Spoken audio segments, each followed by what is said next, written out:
হেদায়েত প্রাপ্তির মাধ্যমসমূহের মধ্য থেকে একটি অন্যতম মাধ্যম হলো বাশীর ওয়া নাযীর, সুসংবাদ এবং সতর্ক করা। অর্থাৎ মাদউর অন্তরে এই কথা গেঁথে দিতে হবে, সে যদি ইসলাম কবুল করে তাহলে জান্নাত পাবে, আর যদি ইসলাম গ্রহণ না করে তাহলে তাকে চিরস্থায়ী জাহান্নাম ভোগ করতে হবে। এই কথা যখন মাদউর অন্তরে প্রবেশ করবে সেটা তার হেদায়েতের কারণ হবে, হেদায়েত প্রাপ্তির মাধ্যম হবে। আম্বিয়া আলাইহিমুস সালাতু ওয়াস সালাম যখন দাওয়াত দিতেন, দাওয়াতি কাজ করতেন, অন্যদেরকে ইসলামের পথে হেদায়েতের পথে ডাকতেন, তাদের দাওয়াত দেওয়ার যে সমস্ত উপকরণ ছিল, যে বিষয়গুলি তারা বেশি বেশি আলোচনা করতেন, তার মধ্যে একটি হলো বাশীর ওয়া নাযীর, অর্থাৎ তারা সুসংবাদ, ইসলাম কবুল করলে তার সুসংবাদ কি, সে কি পাবে, তার কি লাভ, এই বিষয়ে আলোচনা। আর ইসলাম গ্রহণ না করলে তার কি কি ক্ষতি হবে, সে কি কি সমস্যার সম্মুখীন হবে, এই সব বিষয়ে আলোচনা করতেন।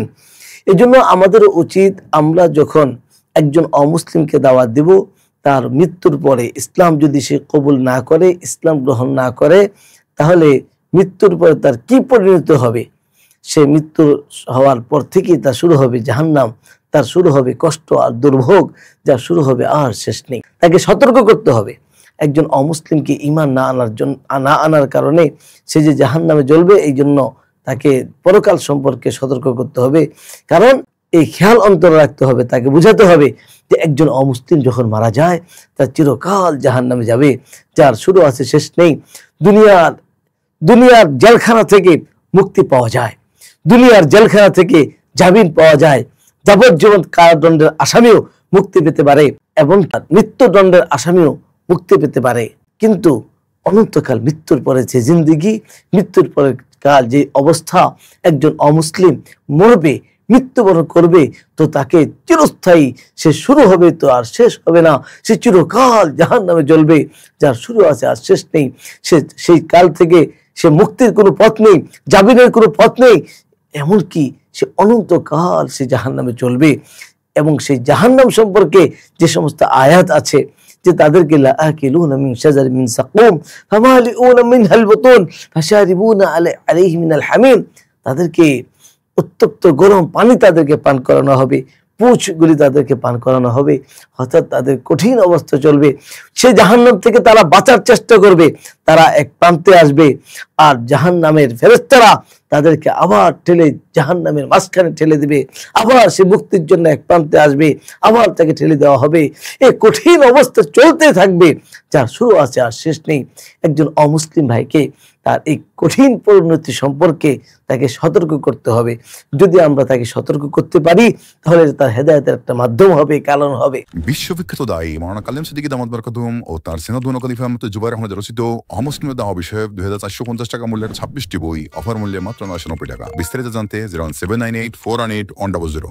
সাথে সাথে একজন অমুসলিমকে সে যদি ইসলাম কবুল করে, তার এই ক্ষণস্থায়ী দুনিয়া, অস্থায়ী দুনিয়া দেখতে দেখতে শেষ হয়ে যাবে, কিন্তু এই দুনিয়াতে যদি সে কষ্ট করে যায়, দুনিয়াতে যদি সে শাস্তি ভোগ করে যায়, কিন্তু পরকালে মৃত্যুর পরে সে জান্নাত পাবে, মৃত্যুর পরে সে সুখ পাবে, মৃত্যুর পরে সে শান্তি পাবে, মৃত্যুর পরে সে আরাম পাবে, আয়াস পাবে, মৃত্যুর পরে তার এক সুন্দর জিন্দেগি শুরু হবে, তার আরাম আয়েশের একটা জীবন শুরু হবে, যার শুরু আছে আর শেষ নেই। আল্লাহ সুবহানাহু ওয়া তাআলা কুরআনুল হাকীমের মধ্যে পরকালের জান্নাতের সুসংবাদ সম্পর্কে অনেক আয়াত বলেছেন। সে আয়াতগুলি তাদের সামনে পেশ করতে পারি। যেমন আল্লাহ সুবহানাহু ওয়া তাআলা জান্নাতীদের অবস্থা সম্পর্কে বর্ণনা করতে গিয়ে বলেন, ইয়াতুফু আলাইহিম বিলদানুম মুখাল্লাদুন, ছোট্ট ছোট্ট বাচ্চারা তাদের পিছনে তাদের সাথে ঘুরতে থাকবে, বিভিন্ন ধরনের পেয়ালা নিয়ে তারা ঘুরবে, বিভিন্ন ধরনের পানপাত্র তাদের হাতে থাকবে এবং তাদের সামনে পেশ করবে। ইয়াতুফু আলাইহিম বিলদানুম মুখাল্লাদুন বিআকওয়াবিন ওয়া আবারিক ওয়া কাসিন মিন মাঈন লা ইউসাদদাউনা আনহা ওয়া লা ইউনজিফুন ওয়া ফাকিহাতিন মিম্মা ইয়াতাখায়্যারুন। ফলসমূহ জান্নাতের মধ্যে একজন মুমিন যে ঈমান আনবে, মুসলমান হবে, সে জান্নাতের মধ্যে ওয়া ফাকিহাতিন মিম্মা ইয়াতাখায়্যারুন, সে যেভাবে চাবে সেইভাবে সে ভোগ করতে পারবে। মনে করুন একটা আম, সে তার মনে চাইলো আমটা যদি জুস হয়ে আসতো, তার এই মনে চাইতে দেরি হবে, কিন্তু তার মুখে আসতে দেরি হবে না। ওয়ালাহমি তাইরিম মিম্মা ইয়াশতাহুন, পাখি উঠতে থাকবে। সে যদি চিন্তা করবে, কল্পনা করবে, ইচ্ছা করবে, ওয়ালাহমি তাইরিম মিম্মা ইয়াশতাহুন, আশা আকাঙ্ক্ষা পেশ করবে, এই পাখিটা যদি আমার সামনে উড়ে যাচ্ছে, এই পাখিটা যদি রোস্ট হয়ে আমার সামনে আসতো, গ্রিল হয়ে আমার সামনে আসতো, তার ইচ্ছা করতে দেরি হবে, কিন্তু তার মুখের সামনে আসতে দেরি হবে না। এই জান্নাতের সুসংবাদগুলি তাদের সামনে পেশ করা, যেমন আম্বিয়া আলাইহিমুস সালাতু ওয়াস সালাম এই কথা পেশ করেছেন, রাসূলুল্লাহ মুবাশশিরিন ওয়া মুনযিরিন, সকল নবীগণ তারা মানুষকে সুসংবাদ, জান্নাতের সুসংবাদ দিয়েছেন এবং জাহান্নাম থেকে সতর্ক করেছেন। রাসূলুল্লাহ সাল্লাল্লাহু আলাইহি ওয়াসাল্লাম সম্পর্কে আল্লাহ পাক বলেছেন, ইন্না আরসালনাকা বিল হাক্কি বাশীরান ওয়া নাযীরা, আমি আপনাকে সত্য ধর্ম ইসলাম দিয়ে পেশ করেছি, এই ইসলাম গ্রহণ করলে লাভ কি, ক্ষতি কি, এই বিষয়ে তাদের সামনে আপনি পেশ করুন। আসুন আমরা আমাদের মাদউ, যাদেরকে দাওয়াত দিব, তাদের হেদায়েত প্রাপ্তির জন্য এটা কারণ হয়। এই জন্য দাওয়াতের ক্ষেত্রে আমরা তাদের সামনে জান্নাত এবং জাহান্নাম সম্পর্কে আমরা আলোচনা করব, জান্নাতের সুসংবাদ তাদের সামনে পেশ করব এবং জাহান্নাম সম্পর্ক থেকে তাকে সতর্ক করব। আল্লাহ রাব্বুল আলামিন আমাদেরকে জান্নাত, জাহান্নাম, বাশীর ওয়া নাযীরের হক আদায় করে মুসলিম ভাইদের সামনে দাওয়াত পেশ করার তৌফিক দান করুন।